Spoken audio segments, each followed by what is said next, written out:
Hey everyone, so this video is about the book Getting Past No, Negotiating in Difficult Situations, written by William Ury, who is one of the co-founders of the Harvard Negotiations program.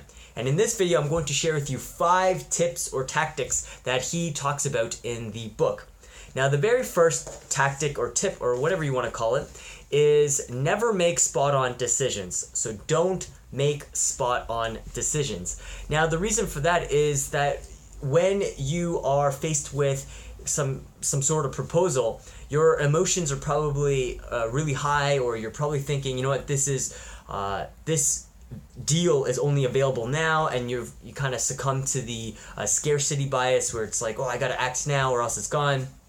So he says, when you are faced with a proposal and you're really not sure about it, take a moment to step away and to really think about it, and just calm down first and think it through logically before saying yes or no to it. And whenever you factor in emotions into a decision, it's probably not as effective compared to if you were to just think it through logically. So that's number 1.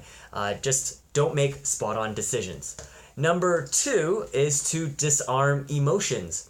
So that basically means if the person who you're negotiating with is feeling angry, infuriated, or just really high on emotions or low on emotions, what you want to do is disarm all sort of emotions so that they can think things through rationally.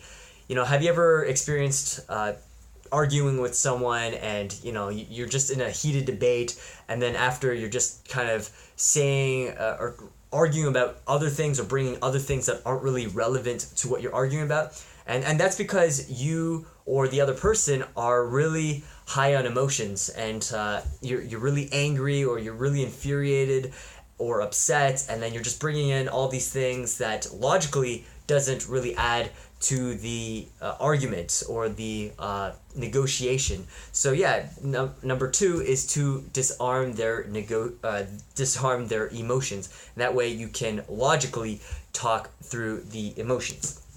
Number 3 is do listening over talking. So do more listening than talking. So again, that basically means listen more.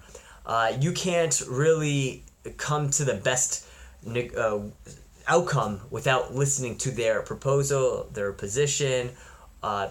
If you listen more, you're better able to understand what it is that they're asking for, what it is that they want, and from there you're better able to come up with a outcome or solution that satisfies both needs. And when you listen, you can maybe, or chances are, you'll be able to pick up on the underlying message or the underlying reasons for why they're asking what it is that they're asking. And so if you're listening actively, that'll up your chances of success. All right, so listen more. The 4th thing is to use I statements. Now, I statements, that basically means instead of saying, you did this, or I can't understand you, or you are blah, blah, instead of saying that, flip it so that what you're saying is more, I don't understand you, I feel this way when this happens. So that way they don't perceive it as an attack. They don't think that you're trying to criticize them. You're saying all these things about them that isn't really adding to the negotiation. So rather flip it and say, oh, I feel this way, or I would prefer this, or just flip it so that they don't feel like they're being attacked by using I statements. So that's number 4. The last thing is to ask for advice. So what that means is when you give a proposal, or if you give an offer to them and they say, oh, I don't really like that because of this, this, and this, and then what you would do is you would say, okay, well, that's understandable, reasonable, but if you were in my position, what would you do? What would you do based off of these circumstances and blah, blah. And by asking that, you're actually getting them to think deeper, or perhaps even empathize with your position. And, it really gets them to think deeper as to what they're asking for or from you. It's like, oh yeah, you know what? Yeah, maybe that doesn't make sense, or blah blah. So yeah, it just kind of gets them to think about what it is that they're asking for. All right, so yeah, ask for their advice. That's the last thing. All right, well, I hope you enjoyed these 5 points. If you're interested in the other points to the book, there's you can check out my website at www.bookstakeaway.com.